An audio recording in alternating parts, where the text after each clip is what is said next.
The lizard is camouflaged on the tree. The wind is blowing the rainforest flower. The plants in the rainforest are much different than the plants that grow in Canada. This chameleon is blending into its surroundings. Many beautiful flowers grow in the rainforest. There are many living things in the rainforest. Toucans like to eat fruit. Butterflies are really pretty in the rainforest. This flower is stinky so it can attract flies.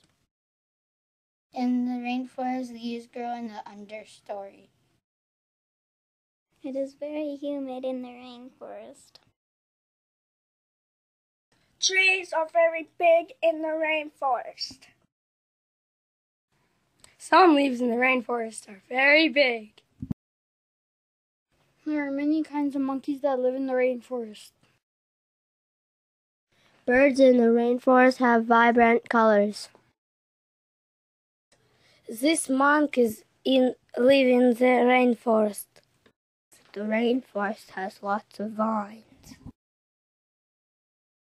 This rainforest plant has pretty leaves. This chameleon can change colors to protect itself from predators.